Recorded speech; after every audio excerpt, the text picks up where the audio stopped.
A Grand Rapids woman worked her whole life to save up for retirement, but after getting a call that threatened jail time and what turned out to be a scam, all of her savings are gone. 13 on your side's Micah Cho talked with that woman who said she never thought this could happen to her, Micah. Yeah, the woman I spoke with does not want her identity known because some of these people actually showed up to her house. So throughout the story, we'll refer to her as Dee.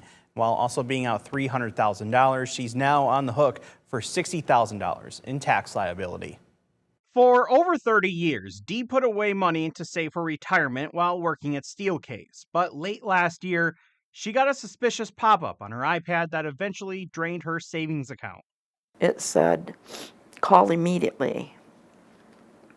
Call Apple. So I did, not knowing. And then that's when he said that there's illegal stuff going on your phone.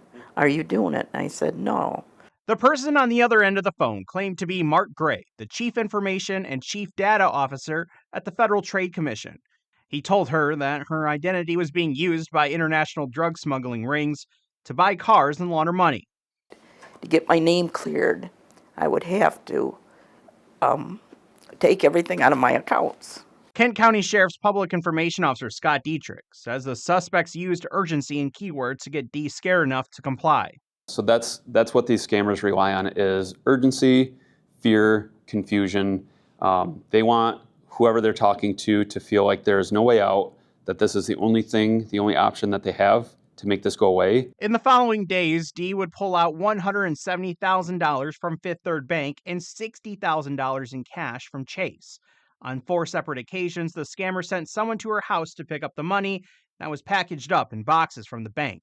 During the pickup, she was always on the phone with a person impersonating Mark Gray.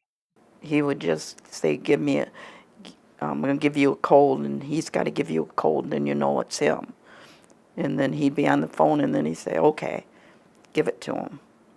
Now go back in the house, lock the door. Dee also sent $60,000 through a Bitcoin ATM inside of this smoke shop off of Fulton Street. 13 on your side reached out to Fifth Third Bank for comment. They're aware of Dee's situation, and according to Chris Edwards, head of fraud prevention, victims like Dee are well coached by their perpetrators. So what we're seeing is the fraudsters are actually directly coaching, right, the victims of these scams to say those different scenarios to actually bypass our different processes and controls that we have here at the bank. Now, Dee has filed a report with the Grand Rapids Police Department, the state's attorney general, the FBI as well. Chase Bank also is aware of this Dee situation, and they said in part through a spokesperson, legitimate companies and government agencies won't make urgent requests for wire transfers, but scammers will. Our branch staff are trained to detect and assist customers who are potentially being scammed. They are there to help and have customers' best interests at heart. 13 on your side, Micah Cho.